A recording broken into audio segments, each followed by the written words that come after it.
Reka tubagezeho umwirondoro. Umwana wacu yitwaga Shema Munyurangabo Prosper. Yavutse itariki 23 z'ukwezi kwa 11 2003. Yavukiye mu gihugu cy'u Rwanda i Kigali. Ise yitwaga Munyurangabo Gwizihirwa François, nyina yitwa Nyamahoro Gloriose. Imibereho ya Gikristo.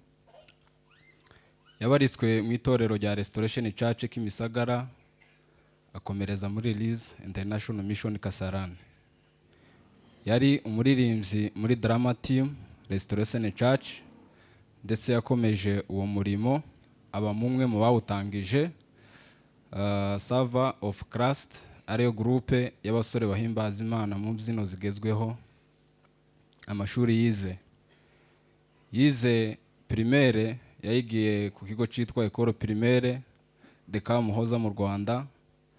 Secondaire yayigiye mu Rwanda mu karere ka Ngororero, akomeza hano ni naho yasoreje secondaire ku ishuri rya Mwiki Secondary School.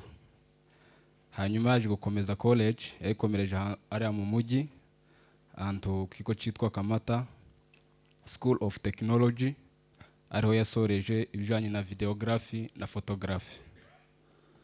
Imirimo yakoze, Shema yari umufilmaka, yakoraga ibijanye n'amafoto n'amavideo. Yakoze imenyereza stage kuri televiziyo izwi hano mu gihugu ka NTV. Akorera na studio atandukanye arimo Kwetu Talent na Afrimedia, ndetse atangira kuja yikorera na producer mu ndirimbo. Shema yabaye umucuruzi mu gihe gito yari amaze kurangiza secondaire.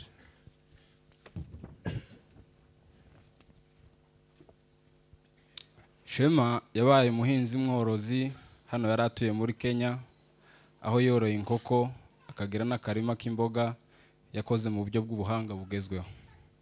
Ibyamuranze, Shema yaranzwe n'ishaka, kwigwanaho no gukunda igihugu. Ibi yabigaragarishije ubwo yajaga gutabara ubwoko. Shema yakundaga gukina umupira wa basketball, aho yakiniye ikipe y'ikigo yizeho ndetse n'amaklabu atandukanye. Shema yakundaga gusoma ibitabo bitandukanye byo kwiyungura ubumenyi. Shema yatabarutse ku minsi 24 z'ukwezi kwa gatandatu mu mwaka wa 2025 azize ubugwayi yari amaranye igihe gito, aho yari ari muri Nord Kivu, aho ni muri Kongo. Abiwe twifurije uruhuko ridashira n'umuzuko wabera. Murakoze. Reka tubasabe uzubahiro byanyu, muhaguruke tubashe kumwibuka umunota umwe.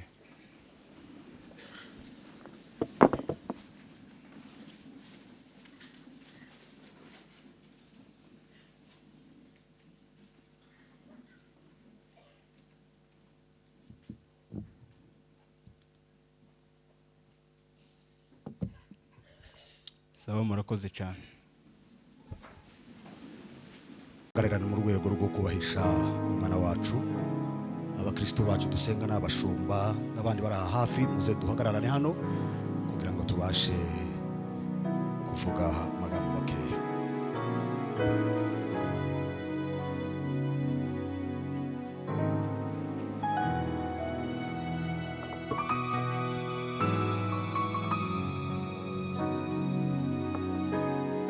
Murakoze cyane.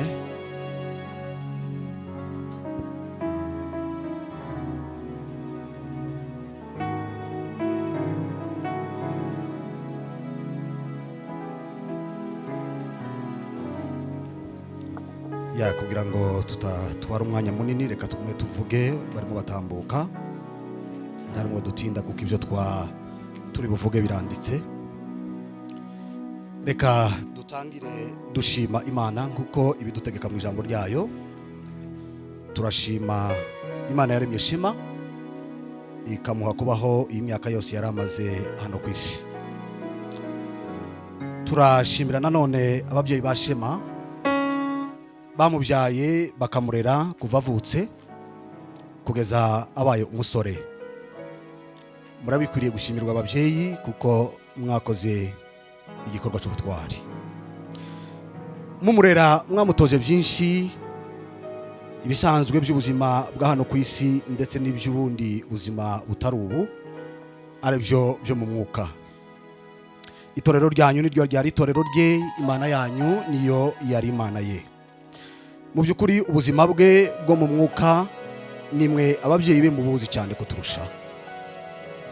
Nk'uko mubizi, umwana wese wavukiye mu muryango w'abakristo, nyuma y'iminsi mike avutse ababyeyi be bazaba mujana mu kanisa, umushumba akamusengera, amusabira umugisha uva ku Mana, ndetse akamushikiriza Yesu, akamusaba kumurinda no kumugira uwe ibihe byose.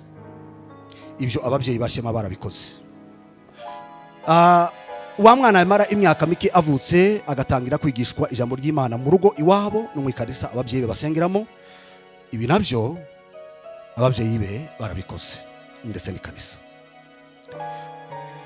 Wa mwana yamara gukura agafata umwanzuro ku giti cye wo kwizera Yesu nk'umwami n'umukiza we, yarangiza akabatizwa mu mazi menshi nk'uko Imana ibitegeka mu ijambo ryayo, yarangiza kubatizwa akiyegerezwa mu ikanisa ku mugaragaro nk'umukristo mushya, ndetse akandikwa mu gitabo cy'ikanisa. Iyo ni desturi kanisa twese turayizi.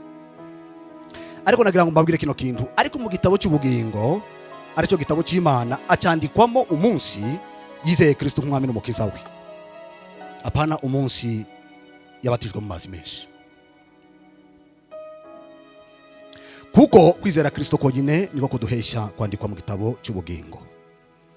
Nubwo Shema yagiye atarabona amahirwe yo kubatizwa mu mazi menshi, mu by'ukuri yagize amahirwe menshi yo kwigishwa Imana n'ijambo ryayo, biciye mu babyeyi be no mu itorero rye ndetse no mu nshuti ze. Twabashije kuganira zimwe muri bo. Twibanze rero kuri ibi duhamije kandi tuzi, turizera neza ko inzira ija mu bwami bwo mu ijuru Shema yarayizi ndetse yaranayirimo. Hari ibindi bintu nk'abingahe nabashije kubona ku giti cyanje byangaragarizaga ko Shema ahagaze muri iyi nzira igana mu bwami. Icyambere n'ibyishimo namubonanye. Iminsi mike mbere yuko aja muri Kongo, njyewe na madame wanje twarabasuye iwabo mu rugo, dusanga ari kumwe na mama we, ndetse icyo gihe yararwaye. Mwanya twamaranye namubonyemo ibyishimo byinshi, kandi ubwo yararwaye bivuga ko yari afite impamvu yari gutuma atishima, ariko kurwara ntabwo kwigeze kuba impamvu yo kutishima kwiwe. Ikindi namubonyemo no guca bugufi. Hari umunsi baje mu rugo iwanje, iwe na Patrick, uwo n'undi musore w'umwisho wacu wagiye Canada. Tugirana umwanya utari muto mu rugo iwanje, mbona ari umusore uca bugufi cyane. Ibi byose mvuze nibigaragara twiboneye n'amaso yacu, naho ibitagaragara tutazi, ibyo si ibyacu, ni iby'Imana. Mu kurangiza, ntituzabura kugira agahinda igihe cyose tuzibuka ko tutakiri kumwe na Shema kuri iyi si, ariko dufite ibyiringiro ko tuzongera kandi tukabana nawe, ndetse tuzongera tubane ubutazatandukana. Shema agiye aho aya maso yacu adashobora kubona, naho izi ntoki zacu zidashobora gukora, ariko ntazigarira kure imitima yacu. Mama Shema, turakwihanganishije hamwe n'umuryango wawe, hamwe n'umuryango wose wa Kongera n'itorero. Twagira ngo tukumenyeshe mubyeyi ko turi kumwe nawe, turagukunda kandi tuzakomeza tugukunde, kuko uri w'agaciro kuri twe. Uwiteka niwe wari waraduhaye Shema, ni nawe kandi wongeye kumutwara. Izina rye rihabwe icyubahiro. Murakoze cyane.